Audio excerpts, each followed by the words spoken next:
You mentioned that the food safety law and things like it act as a catalyst for a bunch of other legislation that comes along and actually gets something done.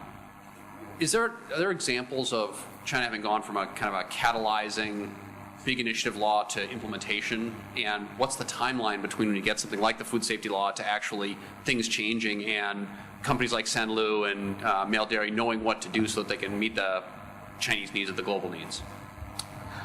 Well, I mean, if you look at almost any of the major framework statutes, they are so sparse that they are kind of hard to implement, right? But if you look over something like contract law, right? I mean, I think most people would say there's been very significant progress, and I mean, it's far from perfect, but compared to baselines in the 1980s and early 1990s, the 1999 version of the contract law really has done a lot for things like, voluntariness of contract, shrinking the role of public and state interest or the plan in upsetting contracts, allowing parties to set liquidated damages, to set arbitration clauses, that kind of thing.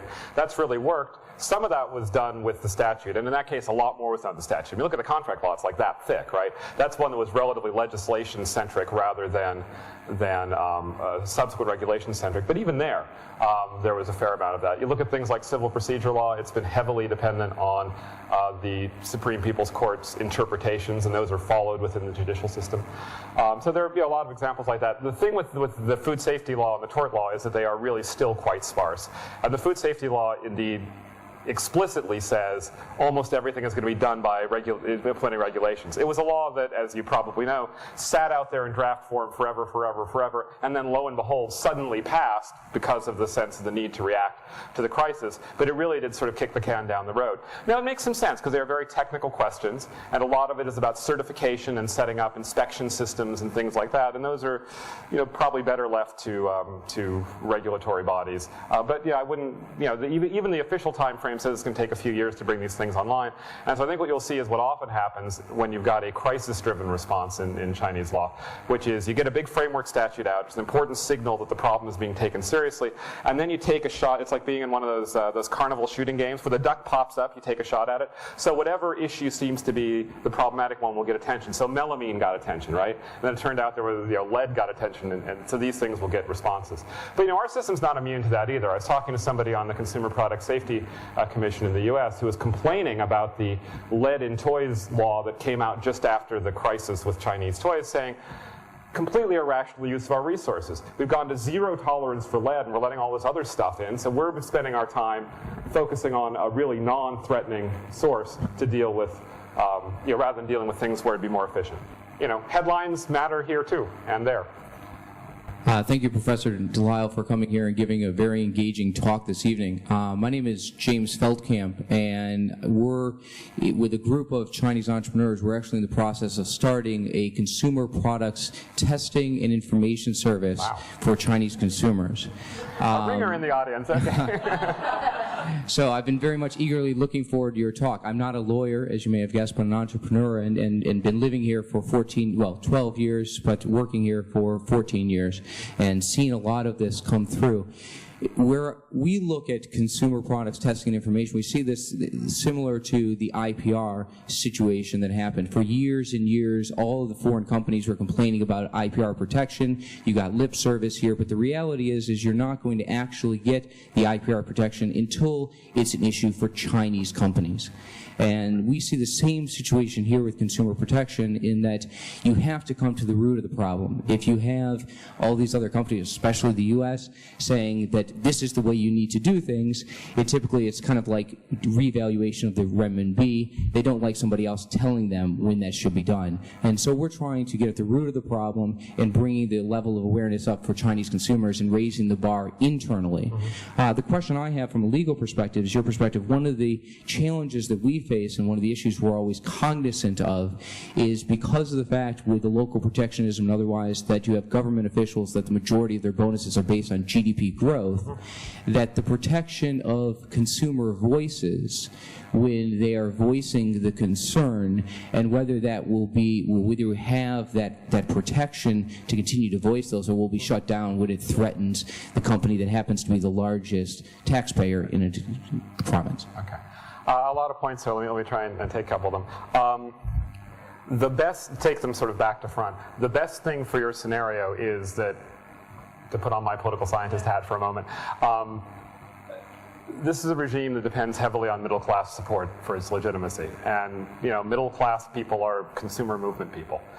And I think with the melamine scandal and all of that, we got more of an opt-out. We got more of an exit, right? People would just buy imported milk products.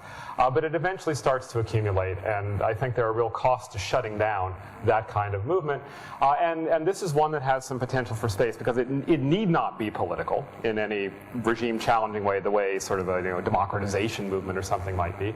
And it is in the zone where the most successful kind of bottom-up civil society things have worked. That is where the regime has created ideological space for it. And it clearly has here. That's why putting Wu Yi in charge and sending Wen Jiabao and Hu Jintao out there to say, this matters, helps. And I think that the export component still matters too, and then there's an economic issue to that. Now, in terms of the sort of first part of your question, I think there are a lot of forms of pushback that do get out of the box of dictating what you should do. And I flip past that slide quickly, but there have been command and control not command and control, sorry, U.S. legislation that hits China, right?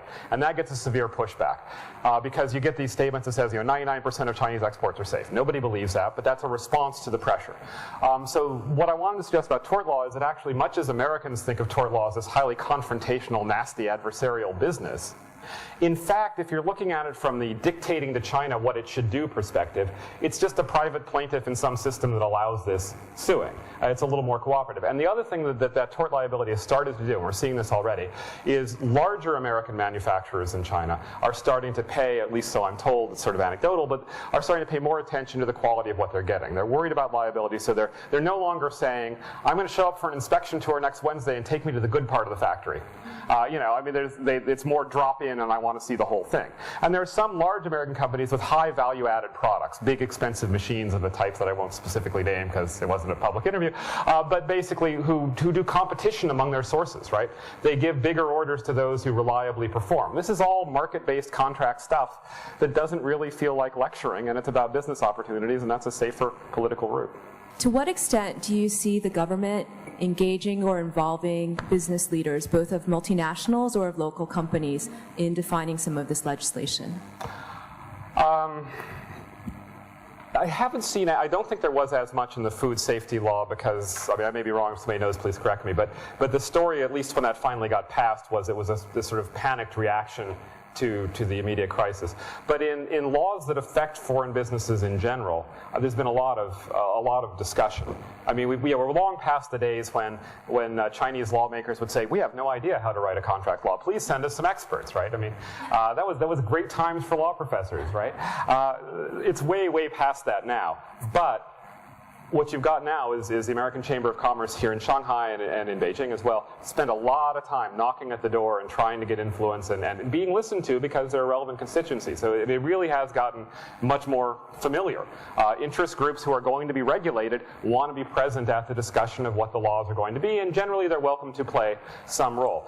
Perhaps the most robust recent example was the labor contract law, where lots of foreign firms that employ labor in China were very much engaged and very much concerned about that. I think as you see the details of the product liability regime fill in, particularly under the new tort law, you're probably going to see more of that. I mean, I know that certainly the companies that work in that sector are concerned about it because the slide I don't have in this presentation, but there's a dramatic pie chart that I usually highlight with a picture of Bill Gates with the Mao background, is that so many American businesses, as you all know better than I, are here to sell to the domestic market now, not just to export. So this Chinese regulatory structure affects their daily business, and of course they want to be at the table.